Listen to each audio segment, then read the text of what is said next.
Prove that if a plane has the intercept A, B and C and is at a distance of p units from the origin, then 1 upon a square plus 1 upon b square plus 1 upon c square is equal to 1 upon p square. So equation of the plane having the intercept a, b, c on the coordinate axis is x upon a plus y upon b plus z upon c is equal to 1. हम ये जानते हैं कि intercept form जो होती है आपकी एक प्लेन की, वो क्या होती है, x upon a plus y upon b plus y z upon c is equal to 1. A b c आपके इंटरसेप्ट हो गए एक्स एक्सिस, वाई एक्सिस और जेड एक्सिस के respectively, right. It is given that the plane is at the distance of p units from the origin. तो origin से distance की बात कर ली अपन ने यहाँ पर, तो ओरिजिन से परपेंडिकुलर डिस्टेंस की बात कर ली आपने यहाँ पर.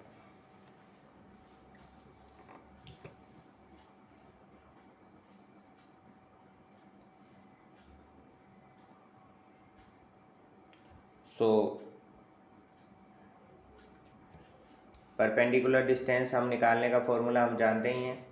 ये जैसे इस वन को आपने इधर ले लिया और ओरिजिन से पास हो रही है, तो यहाँ पर एक्स वाई जेड की जगह 0 0 0 रख देंगे हम. ठीक है, तो यहाँ -1 है, मॉडुलस लगा हुआ है तो यहाँ तो 1 ही आ जाएगा. और ये 1 upon A, 1 upon B, 1 upon C है, तो यहाँ पर 1 अपॉन ए square, 1 upon B square, 1 upon सी स्क्वायर हम कर देंगे, जो कि डिस्टेंस हमको पी यूनिट्स दे रखी है, तो इसको परपेंडिकुलर डिस्टेंस को पी के इक्वल कर दिया, पी यूनिट्स के इक्वल कर दिया. देन आपका फाइनल आंसर आ गया. इसका रेसिप्रोकल कर देंगे तो क्या आ जाएगा, 1 upon A square plus 1 upon B square plus 1 upon C square is equal to 1 upon p square के इक्वल आ जाएगा. ठीक है. Right the principal value of cos inverse minus √3/2. Right. So let y is equal to cos inverse minus √3/2.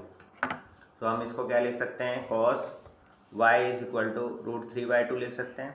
अब हम जानते हैं √3/2 होती है वैल्यू cos π/6 की, तो माइनस √3/2 को हमने लिख लिया माइनस कोई cos π/6. अब हम ये भी जानते हैं कि cos π माइनस थीटा जो होता है माइनस cos थीटा होता है. ठीक है ना, तो माइनस cos थीटा की जगह हम क्या लिख देंगे, cos π माइनस थीटा करके लिख देंगे. तो cos π/6 को हम क्या लिख सकते हैं, माइनस cos π/6 को हम क्या लिख सकते हैं, cos π माइनस π/6. और cos π माइनस थीटा क्या होता है, cos थीटा होता है, तो cos 5 π/6 हमारा यहाँ पर आ गया. ठीक है, तो यहाँ से हमको फाइनल वैल्यू पता लगी y की, जो कि होगी 5 π/6. So principal value of cos inverse minus √3/2 वो वैल्यू होगी 5 π/6. ठीक है, चलो नेक्स्ट क्वेश्चन. मैट्रिक्स का क्वेश्चन है. If A and B are symmetric matrix. Symmetric matrix की क्या कंडीशन होती है, ए और ए का ट्रांसपोज इक्वल होगा, बी और बी का ट्रांसपोज इक्वल होगा, सेम ऑर्डर के आपको दे रखे हैं. Then show that A B dash minus B a dash is a skew symmetric matrix. तो जो गिवन एक्सप्रेशन आपको दे रखा है इसको आप कंसीडर कर लें सी. देन दोनों तरफ आप इसमें क्या कर दें, ट्रांसपोज कर लें. देन ट्रांसपोर्ट की प्रॉपर्टी हम यूज़ करेंगे कि a माइनस बी डैश किसके इक्वल होता है, a dash minus b dash के इक्वल होता है. तो हमने ये प्रॉपर्टी यहाँ पर यूज़ में ली, ए बी डैश का whole dash minus B a dash का होल डैश. ठीक है, ये प्रॉपर्टी हम यूज़ करेंगे तो बी डैश डैश मिल जाएगा और ए डैश मिल जाएगा माइनस ए डैश का whole dash into B dash मिल जाएगा. फिर इसको सिंप्लीफाई करेंगे हम, क्योंकि ए डैश का डैश क्या होता है, ए होता है. ठीक है, तो यहाँ पर बी डैश का डैश क्या हो जाएगा, बी हो जाएगा. ठीक है, और सिमिलरली यहाँ ए डैश का डैश ए होता है तो ये ए के इक्वल हो जाएगा. ओके, तो हमको सी डैश क्या मिल गया, b a dash minus a B dash. अब इसमें से हम माइनस कॉमन ले लेंगे तो ये किसके इक्वल मिल जाएगा, minus of a B dash minus B a dash. अब इक्वेशन नंबर 1 से हम क्या देख रहे हैं, ये सी के इक्वल है, यानी कि C dash equal to minus C मिल गया. और ये किसकी कंडीशन होती है, स्क्यू सिमेट्रिक मैट्रिक्स की कंडीशन होती है. ठीक है, तो ये प्रूव कर दिया हमने कि ये स्क्यू सिमेट्रिक मैट्रिक्स है. ठीक है, ये इंपॉर्टेंट क्वेश्चन है, कई बार बोर्ड एग्जामिनेशन में इस टाइप के क्वेश्चन आए हुए हैं, तो आपको यही प्रोसीजर से उसको करना है। पहले आप उसको सी कंसिडर कर लें जो भी एक्सप्रेशन दिया हुआ है, और उसका आप ट्रांसपोज करें, देन प्रॉपर्टी यूज़ करते हुए हम चलेंगे, तो हमको फाइनल आंसर जो यहाँ पर मिल रहा है वो है स्क्यू सिमेट्रिक मैट्रिक्स। ओके, तो वीडियो को पॉज करके नोट कर लें।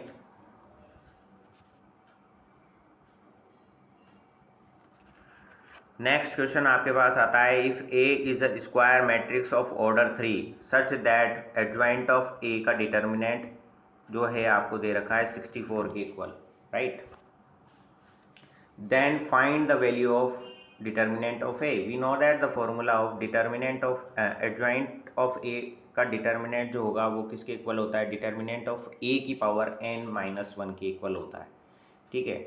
तो यहाँ पर ये आपको कितना दिया हुआ है डिटर्मिन, तो यहाँ पर जैसे ऑर्डर आपको 3/3 का दिया हुआ है, यहाँ पर n आपका ऑर्डर होता है, तो यहाँ पर क्या हो गया, डिटर्मिनेंट ऑफ a की पावर 3 - 2 यानी कि ये a स्क्वायर के इक्वल हो गया, और एडजॉइंट ऑफ a का डिटर्मिनेंट आपको 64 दिया हुआ है, तो वो वैल्यू हमने यहाँ पुट कर दी। इससे आपको क्या मिली, डिटर्मिनेंट ऑफ a की वैल्यू मिल गई, वो जो कि होगी +-8, ठीक है। वेरी इजी क्वेश्चन, बस आपको ये फॉर्मूला याद होना चाहिए कि एडजॉइंट ऑफ ए का डिटर्मिनेंट इक्वल होगा determinant of a to the power n-1, और n आपका जो है वो है ऑर्डर ऑफ अ मैट्रिक्स, जहाँ पे ऑर्डर ऑफ अ मैट्रिक्स आपको 3 दिया हुआ है। Okay,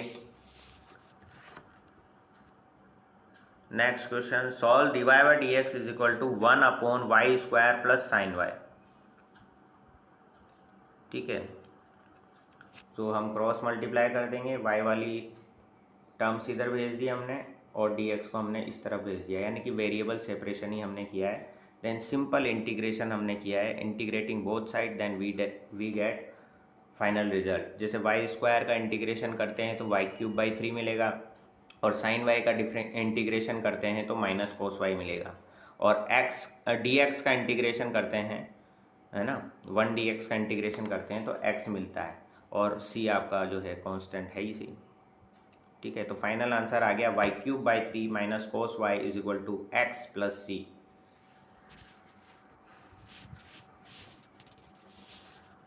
next question number 30, if a dash आपको दे रखा है -2 3 1 2 एंड b आपको दे रखा है matrix -1 0 1 2, then find the value of a + 2b dash का होल डैश, है ना।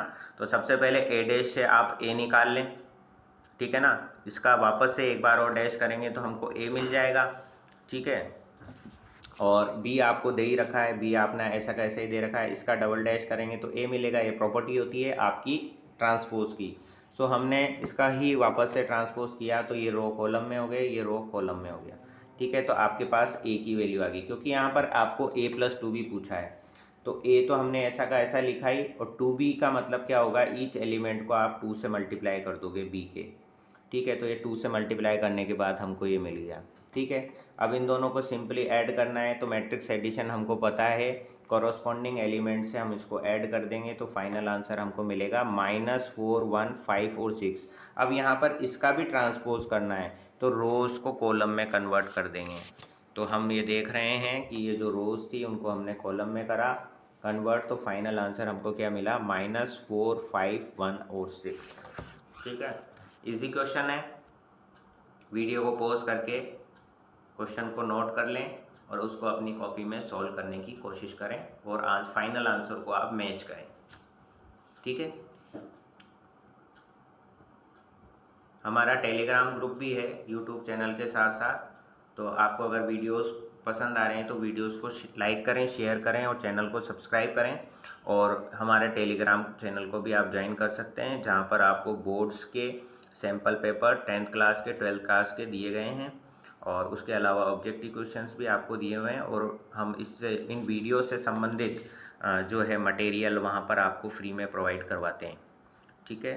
तो उस आप टेलीग्राम चैनल को भी ज्वाइन कर सकते हैं।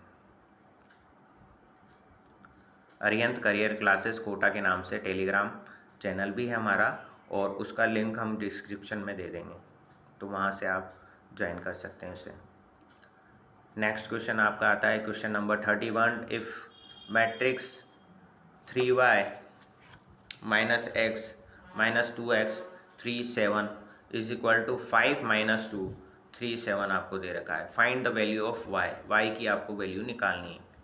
ठीक है, तो यहाँ पर इक्वलिटी ऑफ अ मैट्रिक्स हम यूज़ में करेंगे, यानी कि कॉरस्पॉन्डिंग एलिमेंट जो हैं वो आपके इक्वल होंगे मैट्रिक्स के। 2x2 ऑर्डर है दोनों तरफ, तो हम कॉरस्पॉन्डिंग एलिमेंट को कंपेयर करके वैल्यूज़ निकाल सकते हैं। जैसे यहाँ पर हमारा 3y माइनस एक्स जो है 5 के इक्वल होगा, ठीक है, और माइनस 2x जो है वो 2 के इक्वल होगा। तो यहाँ से तो आपकी x की वैल्यू 1 आ गई। अब जब आप x की वैल्यू 1 आ गई, x की वैल्यू 1 आप यहाँ पुट करोगे तो y की वैल्यू भी आपके पास आ जाएगी, जो कि वैल्यू आएगी 2। क्योंकि यहाँ 1 पुट करेंगे, इसको इधर भेजेंगे हम तो 6 बनेगा, यानी कि 3y इज इक्वल टू 6 बना, तो y की वैल्यू क्या आनी है फिर 2 ही आनी है। ठीक है, तो x इज इक्वल टू 1 आ गया और y इज इक्वल टू 2 आ गया। Final answer. नेक्स्ट क्वेश्चन बहुत ही अच्छा क्वेश्चन है। If y is equal to log x to the base a then find dy by dx। दो क्वेश्चन दे रखे हैं, ऑप्शन में दे रखे हैं, जैसे और चॉइस में भी इस तरीके के क्वेश्चन आ सकते हैं। ठीक है, तो दूसरा क्वेश्चन हमको दे रखा है, if y is equal to a to the power x plus x to the power a plus a to the power a find dy by dx। तो पहले हम ये फर्स्ट क्वेश्चन करेंगे। तो फर्स्ट क्वेश्चन में सबसे पहले बेस यहाँ पर a आपको दे रखा है, तो बेस आपको e पे कन्वर्ट करना पड़ेगा, क्योंकि हमारे को क्या होता है कैलकुलस में log का बेस हम e कंसीडर करेंगे, क्योंकि log x का इंटीग्रेशन 1/x तभी होगा जब उसका बेस e होगा, राइट। तो यहाँ पर हमने सबसे पहले बेस चेंजिंग फार्मूला से हमने बेस चेंज करा है, तो log x to the base a को हम क्या लिख सकते हैं, log x अपॉन a लिख सकते हैं। अब log a तो कांस्टेंट है, तो log a का तो हमने छोड़ दिया और हम बात करेंगे log x के डिफ्रेंशिएशन की, जो कि होता है 1/x। तो यहाँ पर फाइनल आंसर क्या आ गया, 1/x log x आ गया। ठीक है ना, log a 1/x log a आ गया। ठीक है ना, 1/log a तो कांस्टेंट था, इसलिए उसका तो करना नहीं है। log x आपका वेरिएबल है, log x का डिफ्रेंशिएशन होता है 1/x, तो वो हमने किया। तो फाइनल आंसर क्या आ गया, 1/x log a।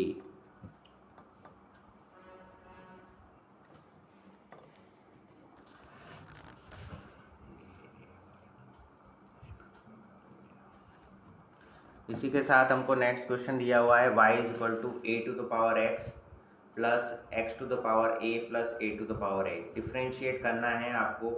अब हम जानते हैं a to the power x का डिफ्रेंशिएशन होता है a to the power x log a, और x to the power a का इंटीग्रेशन हो जाएगा a x to the power a minus 1, right. और a to the power a तो constant है, तो उसका डिफ्रेंशिएशन हो जाएगा 0। तो फाइनल आंसर क्या आ गया, a to the power x log a plus a x to the power a minus 1।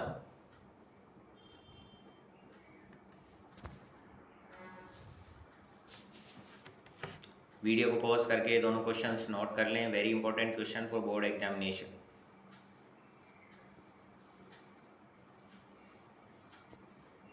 Class 12।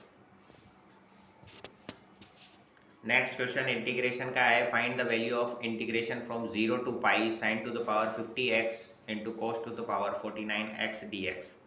और इसके ऑप्शन में एक क्वेश्चन और दिया हुआ है, evaluate integration from -π/4 to π/4 1/1 plus cos 2x dx, right. So ये क्वेश्चन हम प्रॉपर्टी से सॉल्व करेंगे, तो प्रॉपर्टी को यूज़ करते हुए हम इस क्वेश्चन को सॉल्व करेंगे। सो सबसे पहले जो हमको क्वेश्चन 1 दिया हुआ है उसको हमने इक्वेशन 1 मान ली, इसको हमने आई कंसिडर कर लिया और इक्वेशन 1 कर ली हमने इसको कंसिडर।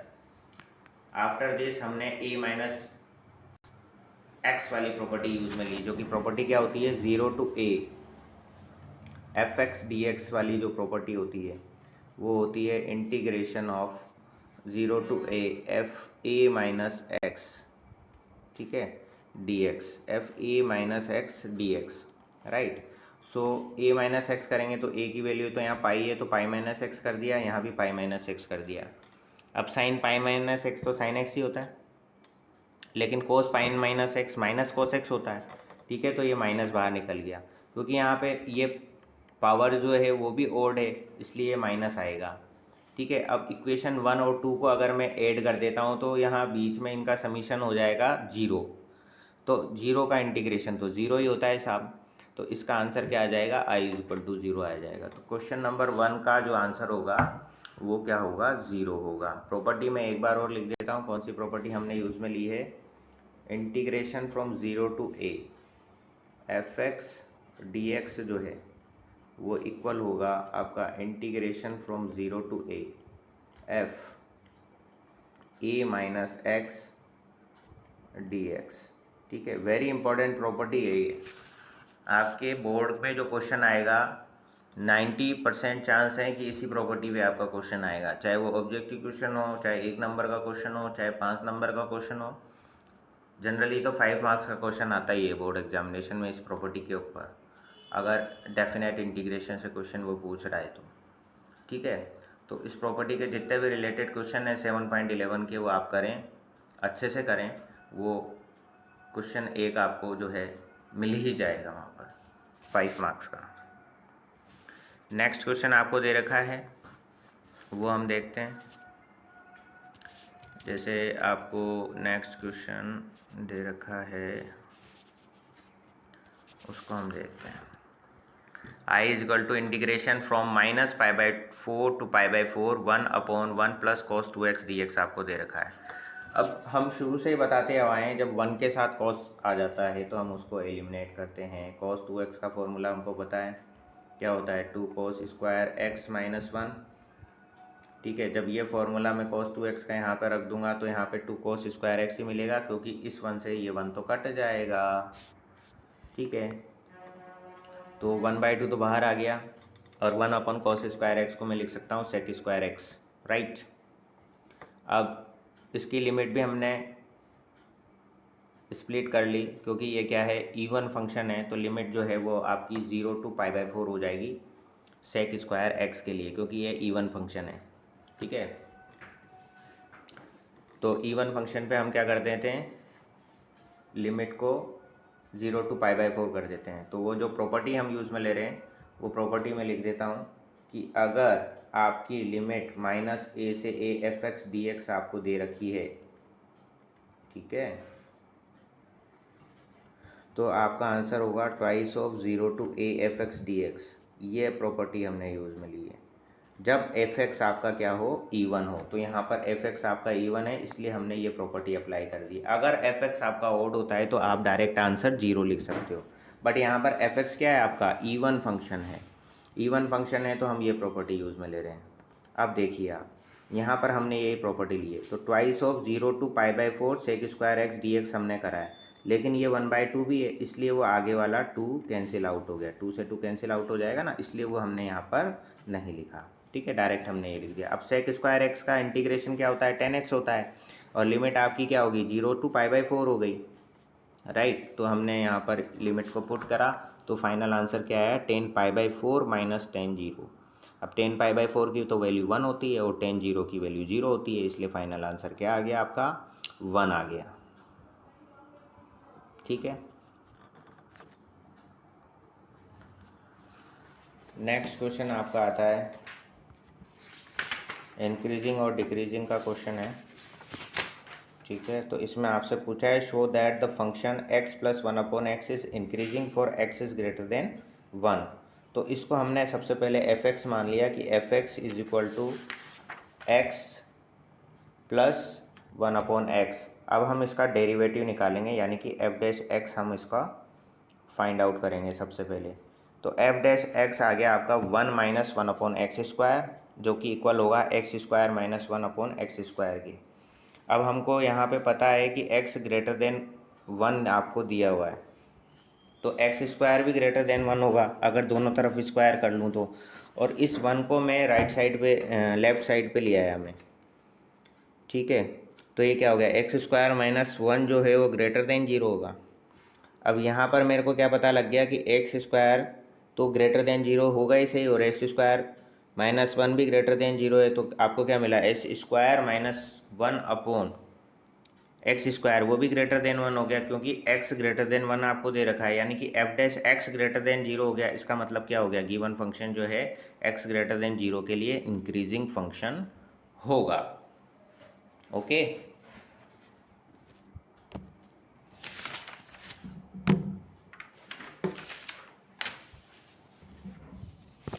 नेक्स्ट क्वेश्चन आपका integration minus pi to pi 1 minus x square sine x cos square x d x. तो सबसे पहले गिवन इंटीग्रल को हमने आई कंसिडर करा। Let I is equal to integration from minus pi to pi 1 minus x square sine x cos square x d x.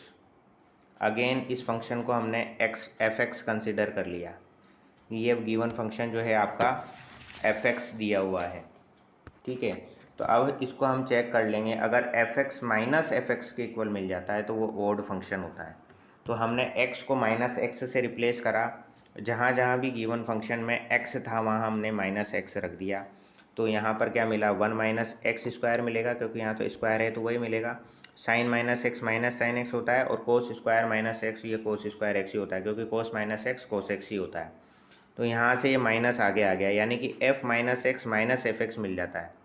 और हम जानते हैं कि एफ माइनस एक्स अगर माइनस एफ एक्स मिल जाता है तो ये होता है आपका ओड फंक्शन। और ओड फंक्शन का इंटीग्रेशन हमेशा ऑलवेज ज़ीरो होता है, क्योंकि हमने एक प्रॉपर्टी पढ़ी थी अभी जस्ट इससे पिछले सवाल में बनाई थी हमने, कि अगर माइनस ए से ए आपको दे रखा है एफ एक्स फंक्शन, तो आंसर आपका ज़ीरो होगा अगर F minus x minus f x आपका मिल जाता है तो, ठीक है। तो आप डायरेक्ट ये प्रॉपर्टी यूज़ करके इस इंटीग्रल का आंसर क्या बता सकते हो कि इस इंटीग्रल का आंसर, इंटीग्रेशन का आंसर जो होगा वो ज़ीरो होगा, ठीक है। और इसी तरीके के और वीडियोस देखने के लिए आप चैनल को लाइक करें, शेयर करें, सब्सक्राइब करें। Thank you to all.